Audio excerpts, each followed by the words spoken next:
Hello' সকলোকে ভোগালীৰ লগ জনালোঁ আৰু এটা নতুন ব্লগ লৈ আকৌ আহিছোঁ। আজি বনাম নিমকি, বিনা বেকিঙৰ এটা নিমকি বনাম। আপোনালোকে বাৰু নিমকি খায়নে?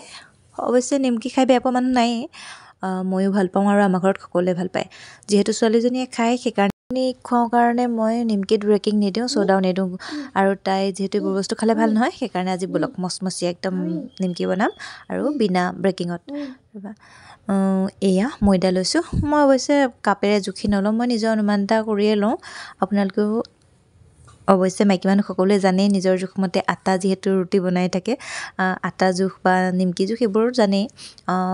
অলপ ময়দা ল'লোঁ, তাৰপাছত এয়া কালজিৰা ল'লোঁ। কালজিৰাবোৰ এনেকৈ মোহাৰি দিব লাগে, তেতিয়া তাৰ গোন্ধটো ধুনীয়াকৈ ওলায়। আৰু এয়া অলপ দিলোঁ নিমখ, কালজিৰাৰ পাছতে দিলোঁ নিমখ। আপোনালোকে এইদৰে বনাই নাই জনাবচোন। বেকিং নিদিলে অৱশ্যে ভালেই, বেকিং চ'ডা এইবোৰ খোৱাটো বৰ ভাল নহয়। আৰু তাত জোখমতে মই দিছোঁ ৰিফাইন। আপোনালোকে ৰিফাইন দিব পাৰে, বাটাৰ দিব পাৰে, ঘি দিব পাৰে, যাৰ যি ইচ্ছা তাকে দিব পাৰে। মই বাটাৰ আৰু ঘি দিয়া নাই, মই ৰিফাইনহে। আৰু সেয়া ভালদৰে এতিয়া মই মঠি ল'ম, 5 মিনিটমান এইদৰে সানি ল'ম। এইদৰে সানি ল'লে বৰ ধুনীয়া হয় আৰু এইদৰে ভালদৰে সানি ল'লে ধুনীয়া হয় ড'টো। আৰু এইদৰে ৰিফাইনটো জোখত হৈছে নাই মুঠিয়াই চাই ল'ব লাগে। যেতিয়া মুঠিটোত মানে এইখিনি এনেকৈ ৰৈ যায়, অকণমান লাৰু লাৰু টাইপ হৈ যায়, তেতিয়া গম পাব এইটো ড'টো ঠিকেই হৈছে। তাৰপাছতে ইয়াত মই গৰম পানী দিয়া নাই, কুহুমীয়া পানীও দিয়া নাই। কাৰণ কেলৈ, যদি ইয়াতে ঘি বা বাটাৰ দিয়া হয় তেতিয়া ইয়াত অকণমান কুহুমীয়া পানী দিলে ভাল হয়, কিন্তু মই ৰিফাইন দিছোঁ গতিকে মই ঠাণ্ডা পানী দিছোঁ, মানে নৰ্মেল। আৰু এইটো এতিয়া ৰেডি হৈ গ'ল। এই ড'টো মই ৰাখি থ'ম 15 মিনিটৰ পৰা আধা ঘণ্টাৰ ভিতৰত। যিমান দেৰি ৰাখে সিমান দেৰি ভাল, কিন্তু বহুত বেছি দেৰি ৰাখিব নালাগে, আধা ঘণ্টামান ৰাখিলে ভালেই হয়। আৰু অতি কমেও 15 মিনিট, আৰু 15 মিনিটৰ পৰা আধা ঘণ্টাৰ ভিতৰত ৰাখিব পাৰি। এইটো মোৰ এতিয়া ৰেডি হৈ গ'ল। এতিয়া মই এইটো 3টা লাড়ু বনাই ল'ম। আপোনালোকে ইচ্ছা কৰি নিজৰ মতে বনাই ল'ব পাৰে। মই 3টা লাড়ু বনাম, বহুত বেছি নাই কৰা। মই আগদিনাও বনাইছিলোঁ অলপ নিমকি। আৰু এয়া এতিয়া মই আকৌ অলপ ভালদৰে মঠি ল'ম, মঠি লৈ 3টাটো কৰি ল'ম। আৰু আমাৰ এয়া নাটখাট ইমান আমনি কৰি থাকে, কাম এটা শান্তিত কৰিব নোৱাৰোঁ নহয়।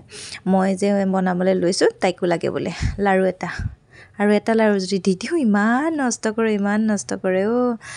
ইমানটো জোখত মই 3টা ড' বনাই ল'লোঁ। আৰু অকণমান শুকান ময়দা দি লৈছোঁ, বহুত বেছি নিদিব, অলপ দি ল'ব, তেতিয়া ভাল হয়, লাগি নধৰে। মানে এনেও লাগি নধৰে ৰিফাইনটো জোখত হ'লে, কিন্তু তথাপিতো অকণমান শুকান ময়দা দি ল'লে মানে বেলিবলৈ ভাল লাগে আৰু লাগিও নধৰে। আৰু এইদৰে নিজৰ জোখত বেলি ল'ব, বহুত বেছি পাতলা নকৰিব। পাতলা কৰি দিলে নিমকিটো ভাল নহয়, মানে বৰ ভাল নহয়। এটা জোখত মই দেখাই দিম ৰ'ব, মই কিমানটো জোখত কৰিছোঁ। এইটো চাওক, ইমান জোখত কৰি ল'ব। তাৰপাছতে নিজৰ ইচ্ছা অনুসৰি কাটিব।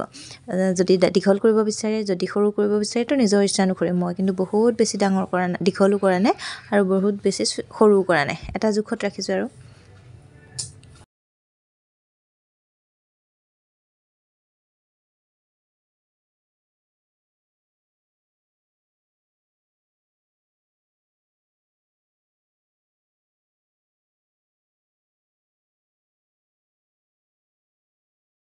চাওক, মই ইমানটো জোখতে কৰিছোঁ,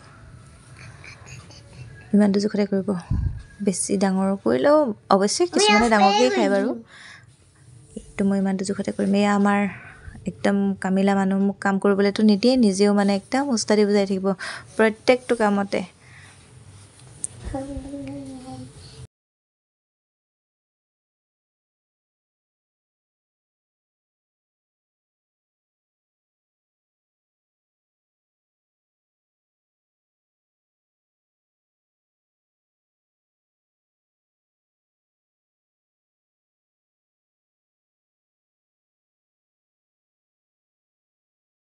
এতিয়া আৰু এইখিনি মোৰ গোটেই নিমখিনি কাটি হৈ গ'ল, 3টা লাড়ু কৰি কাটি ল'লোঁ। আৰু এতিয়া মই কৈ আছোঁ বনাবলৈ। এয়া ৰিফাইন দিলোঁ কেৰাহীত, অকণমান তিল আছিলে অৱশ্যে দেই, মই আৰু আগতে নিমকি বনাইছিলোঁ, মই ভিডিঅ' বনোৱাৰ কথা ভবা নাছিলোঁ। আৰু এতিয়া মই ভিডিঅ' বনাবলৈ ল'লোঁ যেতিয়া, এয়াত অকণমান তাত কালজিৰা পৰিয়ে আছে। আৰু এয়া তেলটো বহুত বেছি গৰম হ'বলৈ দিয়া নাই দেই, মই মজলীয়াহে গৰম হৈছে। আৰু তেতিয়া মই এটা নিমকি দি টেষ্ট কৰি চাই ল'লোঁ যে দিব পৰা হৈছে। তাৰপাছত এয়া মই অলপ নিমকি বাকি দিলোঁ। আৰু মিডিয়াম টু ল' ফ্লেমত ৰাখিব, গেছটো বহুত বেছি বঢ়াই নিদিব আৰু বহুত বেছি কম কৰিও নথ'ব। এয়া মোৰ নিমকি প্ৰায় হৈছেগৈ। আৰু এয়া চাওক, নিমকি খাই বিৰাট ভাল পাওঁ, সকলোৱে ভাল পায়, সেইকাৰণে বনোৱাটোত বেছি ইণ্টাৰেষ্ট দিওঁ। আৰু মোৰ ভইচ অভাৰত চাব দেই মোৰ ভইচৰ লগতে মোৰ ছোৱালী ভইচো শুনিব এক ছেকেণ্ডো মনে মনে নাথাকে আৰু মানে মই ডাইৰেক্ট ভিডিঅ' বনাওঁতে কথা ক'ব নোৱাৰোঁ কিয়নো কপিৰাইট আহি যাব যিটো গান চান বাজি থাকে তাই মোবাইল চাই থাকে কিবা কৰি থাকে সেইকাৰণে আৰু এয়া চাওক আমাৰ নিমকি ৰেডি হৈ গ'ল নিমকিখিনি খাবলৈ বিৰাট ধুনীয়া হৈছে আৰু ফচফচীয়া হৈছে দেখিছেনে ইয়াত বেকিং চেকিং নাই দিয়া যদিও মানে মই ভাঙি দেখুৱাবলৈ লৈছিলোঁ কিন্তু ইমানেই গৰম হৈছে মই ভাঙিয়ে দেখাব পৰা নাই এয়া চাওক ধুনীয়া নিমকি ৰেডি হৈ গ'ল আৰু এতিয়া চাহৰ লগতে খাব পাৰি এতিয়া সন্ধ্যা চাহ কাপৰ লগতে আমি নিমকি খামেই অৱশ্যে মই প্ৰায় বনাওঁ আৰু এনেকৈ আৰু আজি ভিডিঅ'টো ইমানতে সামৰিছোঁ ভাল লাগিলে লাইক এটা কৰিবলৈ নাপাহৰিব আজিলৈ আহোঁ তেতিয়াহ'লে বাই শুভৰাত্ৰি